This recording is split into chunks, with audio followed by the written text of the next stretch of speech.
Hi, it's Carla. Welcome to Glitter Cat Studios. I have been so excited to share this project with you. I started it a couple of months ago and figured it was closer to Halloween. It was okay to share it, so let's get right into it. I am taking clear gesso and going over these 6" by 6" wooden shadow box frames. I will link them in the description below. I got them from Amazon. It's what I did my last diorama video with, but I just made sure that everything was covered, all of the surfaces. Then I took a piece of natural colored cardstock and my colored pencils and some daubs of paint, and you can see in the picture to the left eventually what we're doing with it. So I took those little pieces and laid it out. I put a piece of vellum on the back to show through. These little wooden fans are a big part of what I'm doing. I got those from Amazon. I'll link them below. But I use them not only for decoration, but for something later on that's very cool. Alright, these pieces I painted with gesso, and then I did black acrylic paint, and now I'm dusting some white acrylic paint on them. But they are going to be decorations for the frame of the outside. But here's what I did. I took just silicone molds and this amazing product that I found thanks to Vicky P and her channel. Amazing casting resin. It dries white, completely cured in 10 minutes. Now, I didn't want the front doorstep to look bare, so out of polymer clay, I made a little pumpkin and some steps, some stone steps. And there's the Sculpey that I actually used. Thankfully, I had different colors. All right, now, this is the other thing, the exciting thing that I did with those wooden fans.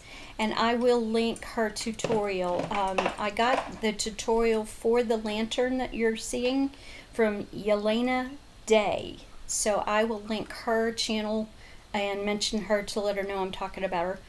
But I think this was the most challenging part because I had to do this in 2 different circuits. And with my physics background, that wasn't a problem, but this is what I ran through my head for a couple of months logistically trying to figure out how to do it. I did it over and over again. So I decided to put these through the whole main part of the circuit through the back. So make sure you've got a drill bit big enough to accommodate that.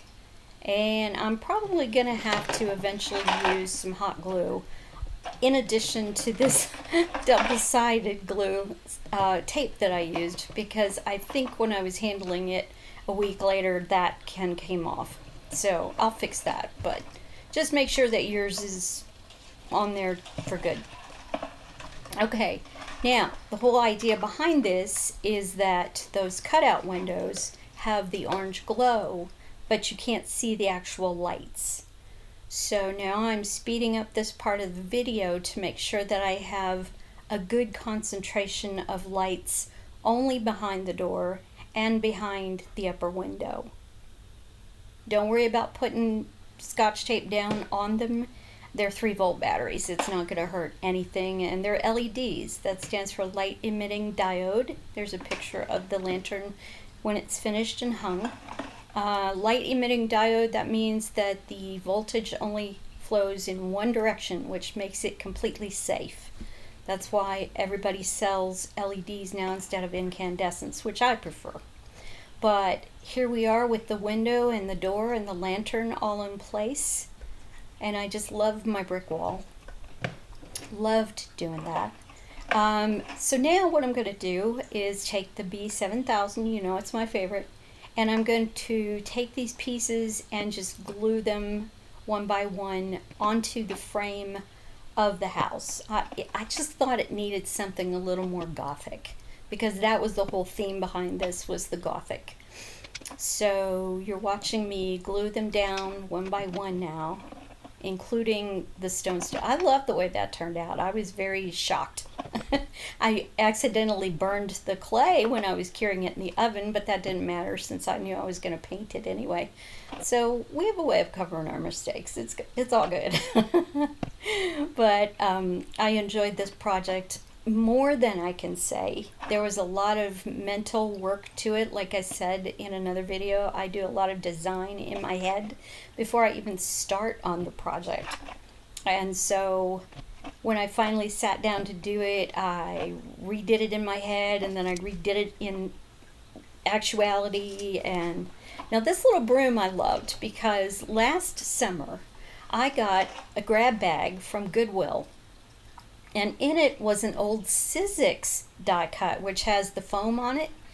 And so I thought I would give it a try through my regular die cutting machine, and it turned out fabulous. So I just took a little bit of acrylic paint and went over it, did some shading, made it look like a real broom. I think it turned out beautiful. So it felt a little empty there underneath the lantern, so that's why I went ahead and put a broom there. I'm not trying to be a witchy or anything. My house is a mess. I don't need a maid at this point. I need an arsonist. So I just naturally thought of the broom. I don't have time to clean. I'm running an art business and studying all the time. So here we go. We're testing it for the first time with the lantern circuit and combined with the other circuits. And there we go. I just about squealed the first time that I tested it. I just thought it turned out so wonderful, and I love the ghostly effect of the dry brushed white over the black. I wasn't sure what texture I wanted to do. I even did a little bit of the black on the pumpkin just to kind of darken it up a little, because I knew that after I put a sawtooth hanger on the back, people might be either setting it on a shelf to display or they're going to be hanging it up. So either way, it's going to be for this season coming up. And so I don't know, I just thought it turned out so gorgeous. So here are some close-ups of what I did. I'm loving the broom. And those resin molds were fantastic. I got them, I think, off Amazon. I found them on Temu first, and then went to Amazon to look for them and saw them a little bit cheaper, so I got them from Amazon. But yep, there it is in the dark. One of my favorite things I think I've created. So thank you so much for watching all the way to the end. I appreciate it, and I hope you and your family have a great fall season and Halloween if you celebrate.